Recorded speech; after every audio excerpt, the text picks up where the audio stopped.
پچھلی ویڈیوز میں ہم بات کر چکے ہیں کہ زمین اپنے مدار میں کبھی سورج کے قریب اور کبھی سورج سے دور ہوتی ہے۔ یہ مقام سورج کے قریب ہے، اسے پیری ہیلین کہا جاتا ہے، اور جب زمین سورج سے سب سے زیادہ دور ہوتی ہے تو اس مقام کو ایپہیلین کہا جاتا ہے۔ اور ہم یہ بھی جانتے ہیں کہ یہ فرق، جو یہ ڈفرنس ہے، اس دوری میں 3% کا فرق ہوتا ہے۔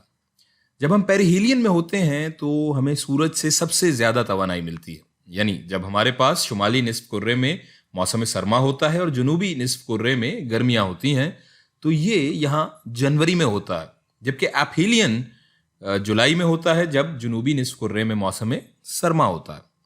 اب دلچسپ سوال یہ ہے کہ اگر ہم جنوری میں سورج کے زیادہ قریب ہوتے ہیں تو کیا یہ شمالی نصف کرے میں موسم سرما کو معتدل بنا دیتا ہے یا جنوبی نصف کرے میں گرمیوں کو زیادہ شدید بنا دیتا ہے؟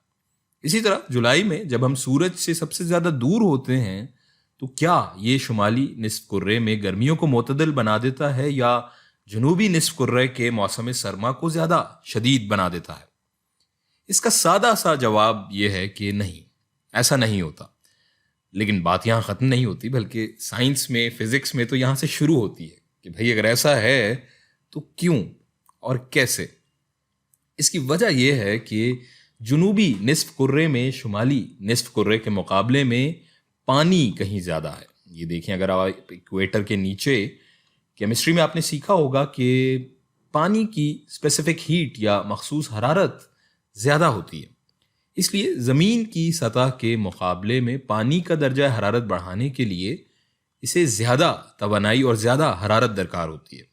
اس کے علاوہ پانی زیادہ توانائی جذب کر سکتا ہے، اس لیے جنوبی نصف کرے یا سدرن ہیمسفیئر میں موسم گرما میں سورج سے زیادہ توانائی حاصل کر رہا ہے، لیکن پانی کی حرارت جذب کرنے کی صلاحیت کی وجہ سے درجہ حرارت معتدل رہتا ہے۔